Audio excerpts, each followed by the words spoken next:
স্বাগত সংবাদ সন্ধ্যায়, আপনাদের সঙ্গে আছি গোলাম কিবরিয়া এবং আমি ফারহানা লোপা। শুরুতেই জানিয়ে দিচ্ছি শিরোনাম।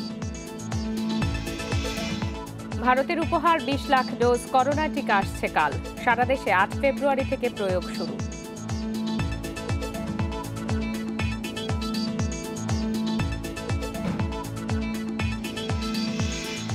করোনার মধ্যেও দেশে অর্থনীতি সঠিক পথে এগিয়েছে, সম্ভব হয়েছে সরকারের প্রণোদনায়, বললেন অর্থমন্ত্রী।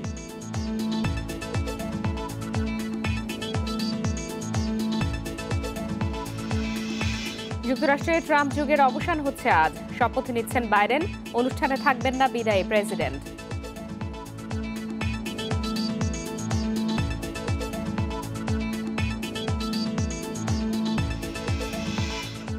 আন্তর্জাতিক ক্রিকেটে ফিরেই উইন্ডিজকে 6 উইকেটে হারিয়েছে। দাপুটে জয় বাংলাদেশের, ম্যাচ সেরা সাকিব।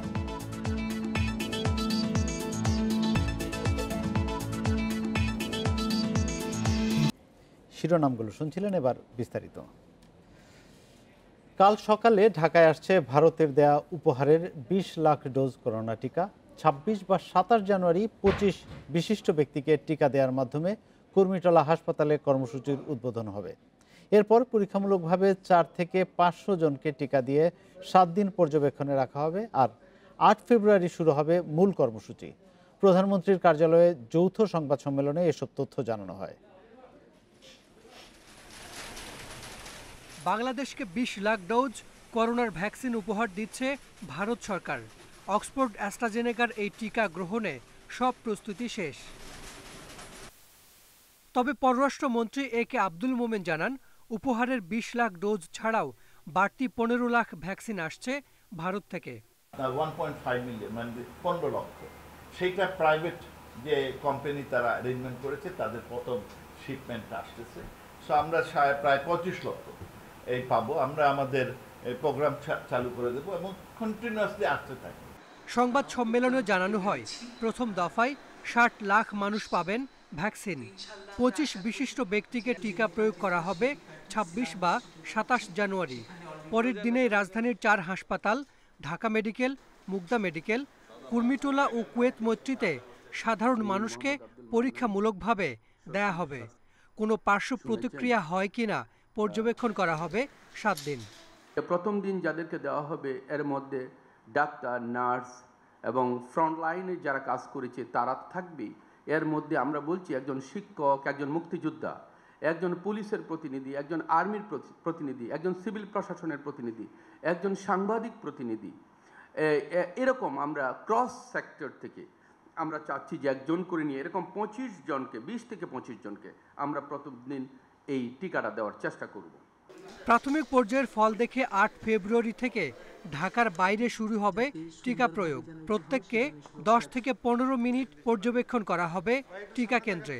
শরীরে প্রতিরোধ ক্ষমতা যাদের একেবারেই নেই, অ্যান্টি ক্যান্সার ড্রাগের চিকিৎসার মধ্যে আছেন, অথবা যারা হাই ডোজে স্টেরয়েড নিচ্ছেন, এই সমস্ত লোকজন যাদের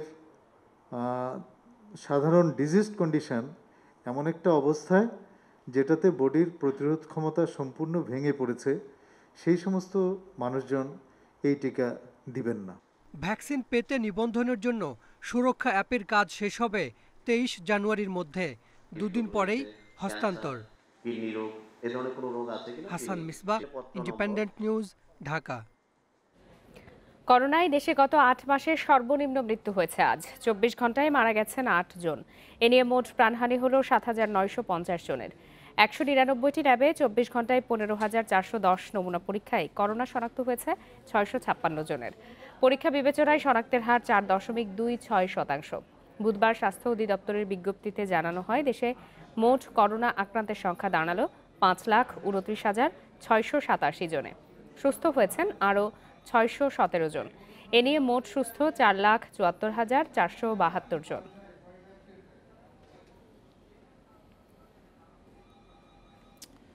করোনা মহামারীতে অনেক দেশে অর্থনৈতিক মন্দা দেখা দিলেও বাংলাদেশ তা অনেকটাই এড়াতে পেরেছে বলে জানিয়েছেন প্রধানমন্ত্রী শেখ হাসিনা। সংকট মোকাবেলায় সরকার বিশেষ পদক্ষেপ নেয় তা সম্ভব হয়েছে। বুধবার জাতীয় সংসদ অধিবেশনে বিভিন্ন প্রশ্নের জবাবে তিনি এসব কথা বলেন।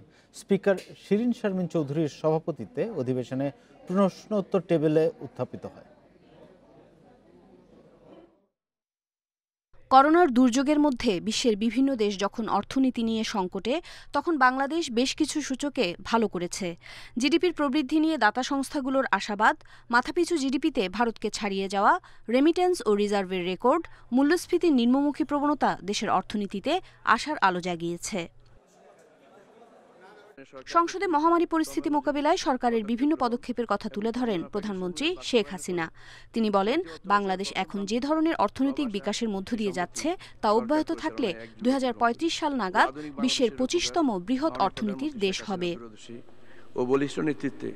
সংসদে চলতি অর্থবছরের প্রথম প্রান্তিকের বাজেট বাস্তবায়ন অগ্রগতি এবং সমষ্টিক অর্থনৈতিক বিশ্লেষণ সংক্রান্ত প্রতিবেদন তুলে ধরে অর্থমন্ত্রী আহম মুস্তফা কামাল বলেন, করোনার ক্ষতি মোকাবিলায় সরকার ১,২৪,০০০ কোটি টাকার ২৩টি প্রণোদনা প্যাকেজ ঘোষণা করে। করোনা ভাইরাসের প্রাদুর্ভাবে গোটা বিশ্ব যখন বিপর্যস্ত, ঠিক সেই মুহূর্তে মাননীয় প্রধানমন্ত্রী শেখ হাসিনা তাঁর বিচক্ষণ দূরদৃষ্টিতে এই সংকটময় পরিস্থিতির ভয়াবহতা শুরুতে অনুধাবন করতে পেরেছিলেন। মাননীয় প্রধানমন্ত্রী আমাদেরকে নির্দেশনা দিলেন, follow expansionary monetary policy, no contractionary policy at this stage.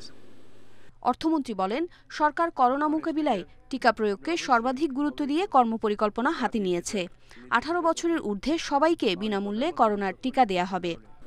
আমরা ইনশাআল্লাহ খুব শীঘ্রই অনুন্নত দেশ হতে উন্নয়নশীল দেশে পা রাখব, from a least developed country to a developing country.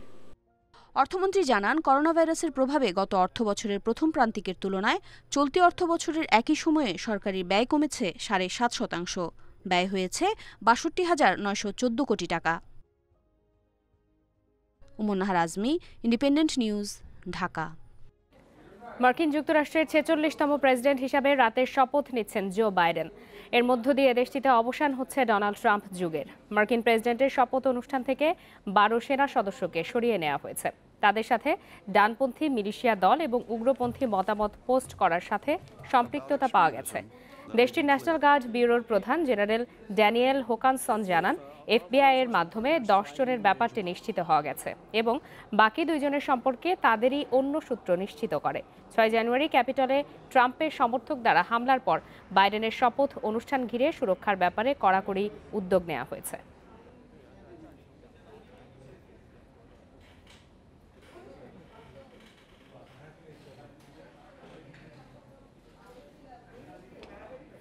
এ বিষয়ে কথা বলতে সরাসরি যুক্তরাষ্ট্র থেকে যোগ দিয়েছেন সহকর্মী SM সোলাইমান। সোলাইমান, আজকের ঠিক কয়েক ঘন্টা পরেই শপথ নিতে যাচ্ছেন নবনির্বাচিত প্রেসিডেন্ট জো বাইডেন এবং এই শপথ অনুষ্ঠানটি অনেক দিক থেকে আলোচিত। শেষ মুহূর্তে এসে কি অবস্থা দেখছেন সেখানকার সার্বিক পরিস্থিতি আমাদেরকে জানাবেন। এখন এখানে স্থানীয় সময় সকাল 8টা, আর 2 ঘন্টা পরে ক্ষমতার পালাবদল করতে যাচ্ছে। তবে কিছুক্ষণের মধ্যে ছেড়ে যাচ্ছেন হোয়াইট হাউস ছেড়ে যাচ্ছেন প্রেসিডেন্ট ডোনাল্ড ট্রাম্প। সেখানে প্রস্তুত রয়েছে এয়ারফোর্স ওয়ান। শেষবারের মতো এয়ারফোর্স ওয়ান বিদায়ী প্রেসিডেন্ট ডোনাল্ড ট্রাম্পকে বহন করে নিয়ে যাবেন এবং প্রেসিডেন্টকে বহন করে বিশেষ হেলিকপ্টারটিও হোয়াইট হাউসের সামনে অবতরণ করেছেন। কিছুক্ষণ কয়েক মিনিটের মধ্যে ছেড়ে যাবেন প্রেসিডেন্ট ডোনাল্ড ট্রাম্প হোয়াইট হাউসের 4 বছর ওনার হোয়াইট হাউস জীবনের অবসান ঘটাবেন এবং তিনি সেখানে ফ্লোরিডা ওনার নিজ বাড়িতে নিজ আবাসস্থলে উনি ওনার রাষ্ট্রীয় ভ্যাকেশন কাটাবেন। আর সকাল 10টায় শুরু হবে জো বাইডেনের অভিষেক এবং সেই কাঙ্ক্ষিত অভিষেক, যেখানে আপনি জানেন যে পৃথিবীর ইতিহাসে এই 146 বছরের এই রাজনৈতিক ইতিহাসে হোয়াইট হাউসের সবচেয়ে পালাবদলের 25,000 সৈনিক যেখানে মোতায়েন রয়েছে।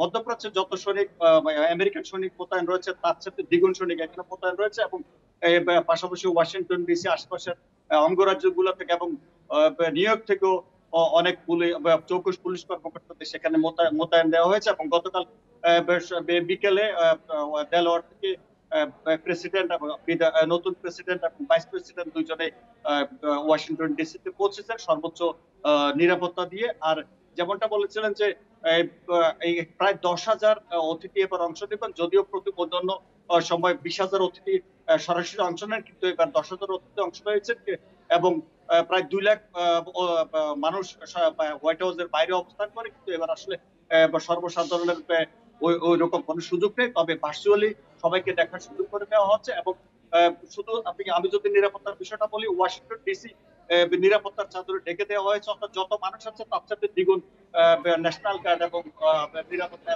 নিয়োগ করা হয়েছে।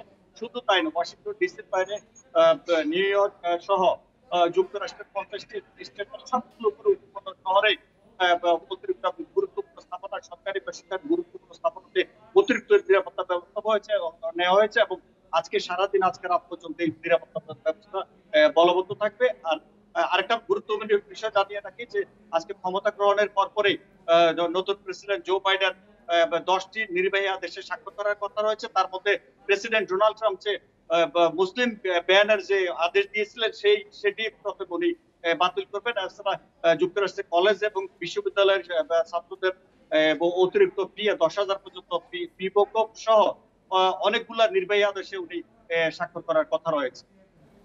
আর ঠিক ঘন্টা 3 পর বাংলাদেশ সময় রাত 10টায় শপথ গ্রহণ করবেন নবনির্বাচিত মার্কিন president Joe Biden.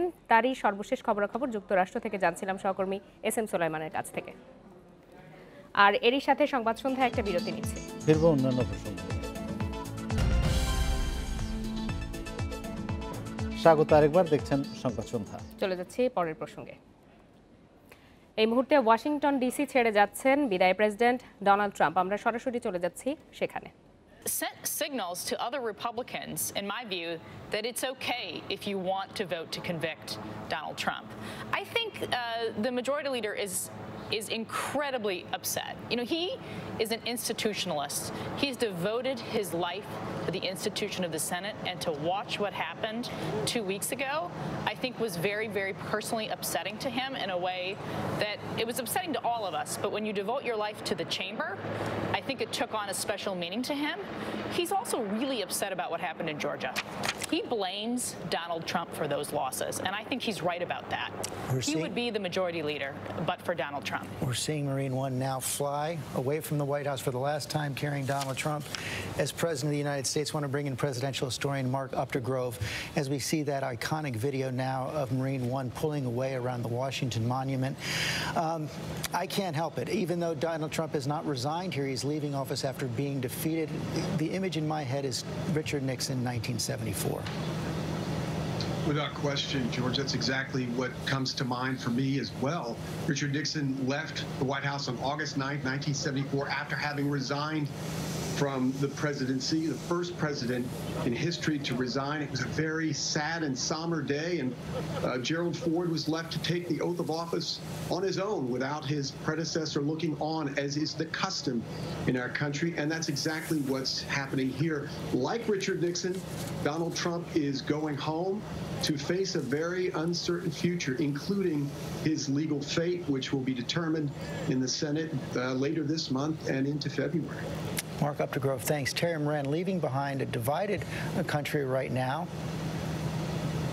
A terribly divided country, and it's symbolized in what we're about to see, right? Inaugurations are rituals, and rituals embody meanings and values. This one's taking place inside a ring of steel and firepower, and that embodies where we are as a country.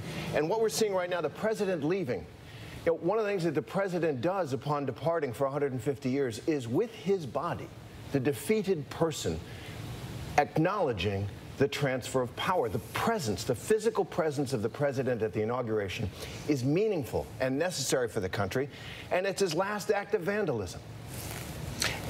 Byron Pitts, we're missing that moment of grace, seeing the presidents drive up together. Oh, George, it's a painful moment for our nation because, as Terry just said, I mean, this is a tradition that allows us as a nation to say, it's over, let's move on. And thinking about the images we'll see this morning, George, the split screen of one president leaving in shame, I mean, you could argue, and the other going to church. I'm mindful of the scripture in the book of Matthew that says, for those who exalt themselves will be humbled, and those who humble themselves will be exalted. Donald Trump was a man who prided himself on winning. He was the one who fired people. Well, America fired him. And there you see Air Force One. It will still be Air Force One when Donald Trump gets on there this morning. It will be Air Force One until noon. If it's still in the air at noon, it will turn into Special Air Mission 45 for the 45th President of the United States. There's the podium where the President is going to speak. I want to go back to Tom Yamas there at Andrews Air Force Base. Is the crowd starting to gather, Tom?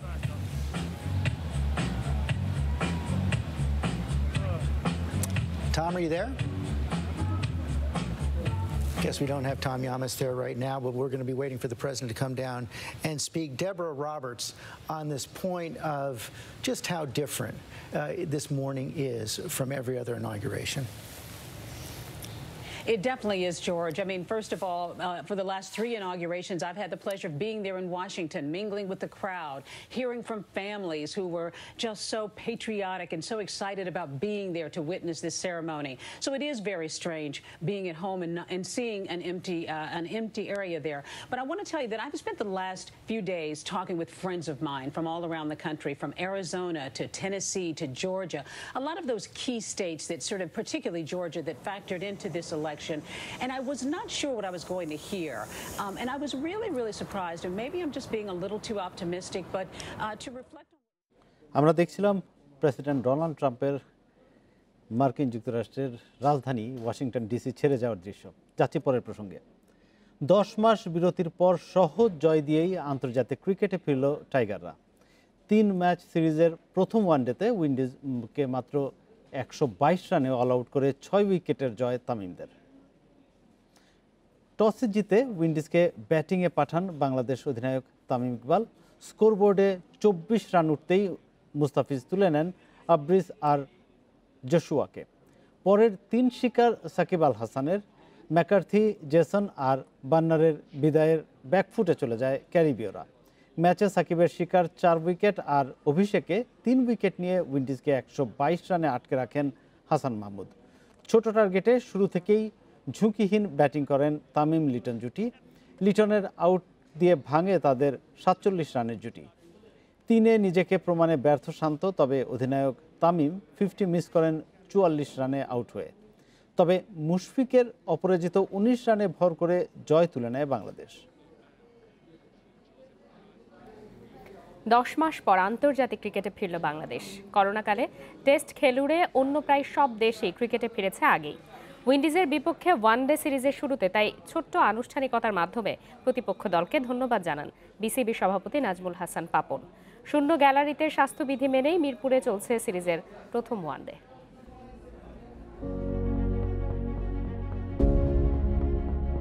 মাঠের মাঝে তামিম ইকবাল আর Jason মোহাম্মদের সামনে stand দেয়া microphone. না, এটা কোনো concert নয়, বরং টাইগারদের আন্তর্জাতিক ক্রিকেটে ফেরার ক্ষণ। করোনাকালের ক্রিকেটে এটাই রীতি।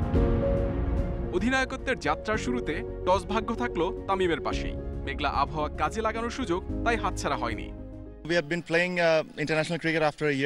প্রায় 1 বছর পর আন্তর্জাতিক ক্রিকেটে ফিরছি আমরা। ওয়ানডে সুপার লিগও শুরু হয়েছে এই আসর দিয়ে। আশা করছি প্রতিটি ম্যাচই ভালো খেলবো আমরা। দীর্ঘমেয়াদী পরিকল্পনায় তরুণদের সুযোগ দেয়া হবে সামনে।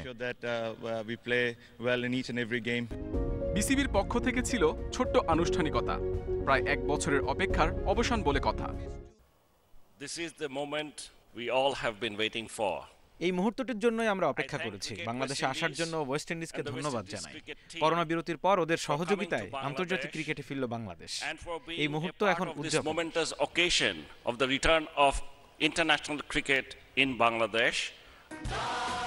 এরপর 2 অধিনায়ক বেলুন উড়িয়ে ঘোষণা দিলেন এই ভূখণ্ডেও করোনাকে জয় করে ফিরল আন্তর্জাতিক ক্রিকেট। ব্ল্যাক লাইভস ম্যাটার আন্দোলনেও শরিক হলো 2 দল। মাঠের মাঝে হাঁটু গেড়ে বসার এমন দৃশ্য খেলাধুলা অঙ্গনকে করেছে একাত্ম। বাংলাদেশের হয়ে 2 তরুণের অভিষেকের কথা শোনা গেলেও শেষ পর্যন্ত একাদশে সুযোগ পেলেন শুধু হাসান মাহমুদ। তরুণ এই পেসারকে ওয়ানডে ক্যাপ তুলে দেন অধিনায়ক তামিম। সবশেষে মাঠে নামার পালা। সেখানে সবার আগে সাকিব আল হাসান। মিরপুরের সবুজ ঘাসে পা দেয়া আকুতি তারই যে সবচেয়ে বেশি। 1 বছর নিষেধাজ্ঞা ওঠার পরও প্রায় 3 মাসের অপেক্ষার অবসান। সাকিবের ফিরে আসা, অধিনায়ক তামিমের শুরু, হাসান মাহমুদের অভিষেক, শূন্য গ্যালারি, এসব মিলেই স্মরণীয় হয়ে থাকলো ক্রিকেটের করোনা জয়। Muhammad Nazim, independent news. PK হালদারের মামলায় সন্দেহভাজন ৮৩ জনের বিরুদ্ধে দুদক কোনো পদক্ষেপ নিয়েছে কিনা তা জানাতে হবে আগামীকাল। বিচারপতি নজরুল ইসলাম তালুকদার এবং বিচারপতি মাহিউদ্দিন শামীমের হাইকোর্ট বেঞ্চ এ আদেশ দিয়েছেন।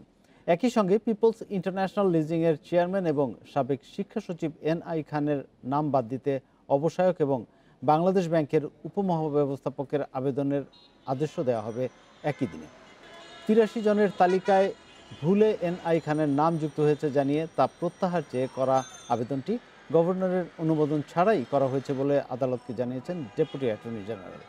এর আগে পিপলস লিজিংয়ের আমানতকারীদের আবেদনে NI খান সহ 25 জনের দেশ ত্যাগে নিষেধাজ্ঞা দেয় হাইকোর্ট।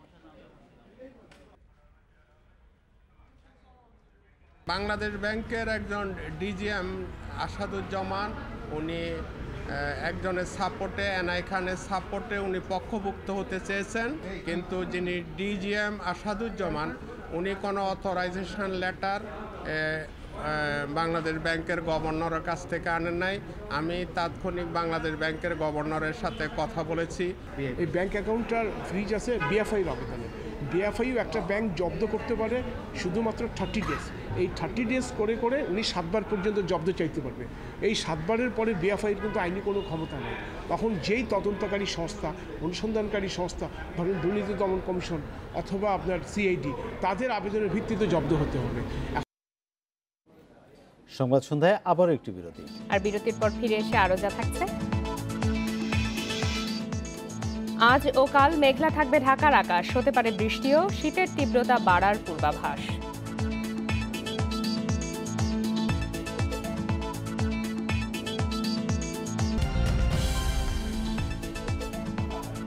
সংবাদ সন্ধ্যায় আবারও আমন্ত্রণ। যাচ্ছি পরের প্রসঙ্গে। অবশেষে দুর্নীতি দমন কমিশন দুদকের জিজ্ঞাসাবাদের মুখোমুখি হলেন ডেপুটি অ্যাটর্নি জেনারেল জান্নাতুল ফেরদৌসী রূপা। এর আগে দুদকের তলবকে চ্যালেঞ্জ করে হাইকোর্টে রূপা রিট করলে ডিসেম্বরে দুদকের তলবকে বৈধতা দেয় আদালত। অবৈধ সম্পদ অর্জন এবং ক্ষমতার অপব্যবহারের অভিযোগ রয়েছে তার বিরুদ্ধে। জিজ্ঞাসাবাদের জন্য ডেপুটি অ্যাটর্নি জেনারেল জান্নাতুল ফেরদৌসী রূপাকে প্রথম দফায় গত 4 নভেম্বর হাজির হতে বলে চিঠি দেয় দুর্নীতি দমন কমিশন দুদক। ঘুষ নিয়ে জিকে শামীমকে জামিন পেতে সহায়তা ও অবৈধ সম্পদ অর্জনের অভিযোগ ছিল তার বিরুদ্ধে। তবে অসুস্থতার কারণ দেখিয়ে সে তলবে হাজির হননি তিনি। পরে হাইকোর্টে খারিজ হয় তলবি নোটিশের বৈধতা প্রশ্নে তার করা রিট। এতে 27 জানুয়ারির মধ্যে তাকে হাজির হতে চিঠি দেয় দুদক। সময় শেষ হওয়ার 7 দিন আগে বুধবার দুপুরে দুদক কার্যালয়ে আসেন রূপা। বিকেল 5টা পর্যন্ত তাকে জিজ্ঞাসাবাদ করেন দুদকের উপপরিচালক মোহাম্মদ ইব্রাহিম। পরে নিজেকে নির্দোষ দাবি করে জানান ষড়যন্ত্রের শিকার হয়েছেন তিনি।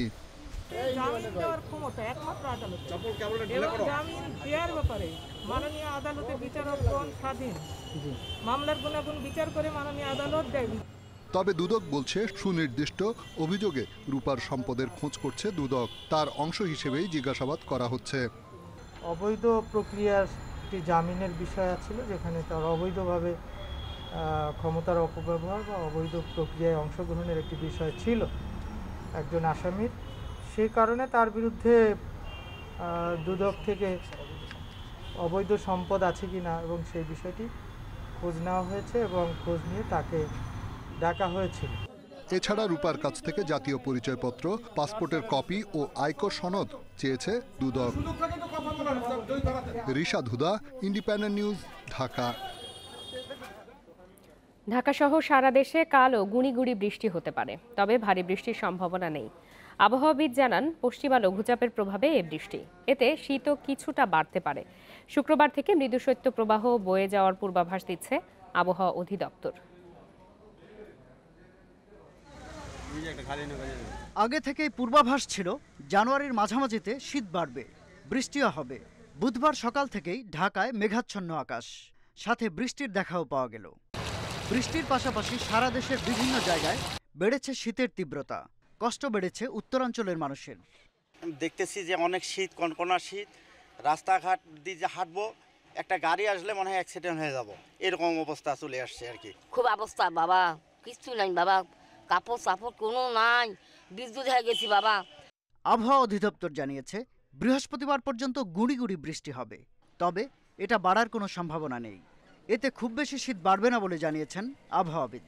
আমরা 8টা ডিভিশনের কথাই বলেছি। এই বৃষ্টিটা হয়তো আজকে আমরা 20 তারিখ, আজকেও অনেক জায়গায় হবে, তার সাথে আগামীকালে হবে। আমরা আশা করছি পরশুদিন থেকে অনেকটা ক্লিয়ার হয়ে যাবে। যে 22 তারিখ থেকে অনেক জায়গায় মৃদু থেকে মাঝারি ধরনের শৈত্যপ্রবাহ আসার সম্ভাবনা আছে, বিশেষ করে রাজশাহী, রংপুর, যশোর, কুষ্টিয়া এইসব জায়গাতে। যদিও ঢাকা ওই ধরনের শৈত্যপ্রবাহ আসার সম্ভাবনা নেই। আমরা আশা করছি হয়তো ফেব্রুয়ারির সেকেন্ড উইকের পর থেকেই আর তাপমাত্রা গ্র্যাজুয়ালি বাড়তে থাকবে। সেক্ষেত্রে দেখা যাবে যে আপনার শীতের অনুভূতিটা হয়তো রাতে থাকলেও দিনের বেলা অনেকটা ওয়ার্ম কন্ডিশন বিরাজ করবে। আবহাওয়া অধিদপ্তর জানিয়েছে ফেব্রুয়ারির মাঝামাঝিতে রাতে শীত অনুভূত হলেও বাড়তে থাকবে দিনের তাপমাত্রা।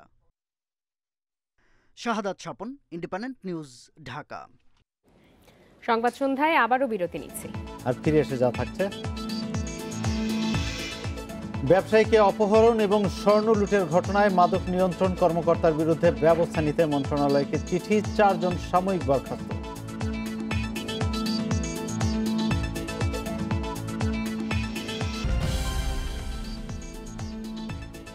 স্বাগত আরেকবার সংবাদ সন্ধ্যায়। চলে যাচ্ছি পরের প্রসঙ্গে। যুক্তরাষ্ট্রের মেরিল্যান্ড সামরিক ঘাঁটি থেকে বিদায়ী বক্তব্য দিচ্ছেন বিদায়ী প্রেসিডেন্ট ডোনাল্ড ট্রাম্প। আমরা সরাসরি চলে যাচ্ছি তার বক্তব্যে।